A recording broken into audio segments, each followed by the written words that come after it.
काजल राघवानी कहती हैं कि यामिनी सिंह जी खेसारी जी की गर्लफ्रेंड थी और जितनी जल्दी गर्लफ्रेंड बनी उतनी जल्दी आई और चली भी गई। ये सवाल ना मुझसे मत पूछो, आप ये सवाल खेसारी जी से पूछो कि क्या मैं उनकी गर्लफ्रेंड थी। जब आप साथ में थे सब चीजें बहुत अच्छी थी, आज अलग हो गए तो क्यों गलत, क्यों बोलना ही क्यों है? पता है आपको अगर बात करनी है, आप पिछली बार बच गई थी मुझसे, आपको बात करनी है, मैं आपको अपना पता भेजती हूँ, आप मेरे घर आइए। बहुत गलत हरकत है, मैं आप पर मानहानि का केस भी कर सकती हूँ। और वो जिनको कॉपी कर रही है ना, जिनको इंस्पिरेशन मान रखी है वो जिस अब आपने मेरे से पंगा ले ही लिया काजल जी, तो मैं बात बताती हूँ कि आप साथ नहीं भी थी तो भी तो आप क्या कहते हैं नहीं साथ में थी, आप क्या जो भी अपनी लाइफ में कर रही होंगी आप तब भी उनसे बात की हो।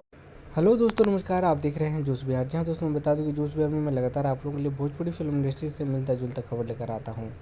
हालांकि दोस्तों मैं बताना चाहूँगा, जिस तरह से यामिनी सिंह ने काजल राघवानी पे अक्षरा सिंह पे फूटी है, इन लोगों ने जब जब ब्रेकअप हो जाता है तो एक दूसरे को आरोप लगाती है और बोलती है कि हमारा इज्जत लूट लिया। लेकिन बताना चाहेंगे यामिनी सिंह और अक्षरा सिंह के बीच में ऐसा कुछ हुआ है जो कि लोगों को टायर्ड कर दिया है। जी हाँ दोस्तों, मैं बताना चाहूँगा, जिस तरह से अक्षरा सिंह यामिनी सिंह पे आरोप लगाई है कि यामिनी सिंह पवन सिंह से करने वाली है विवाह। जी हाँ दोस्तों, इस बारे में कितना दम है, इस बात में कितना सच्चाई है, ये हमें पता है नहीं। लेकिन फिर भी अगर मैं बताना चाहूँगा तो अगर बात करें तो इस बात में थोड़ा सा भी सच्चाई नहीं है कि यामिनी सिंह पवन सिंह से विवाह करने वाली है।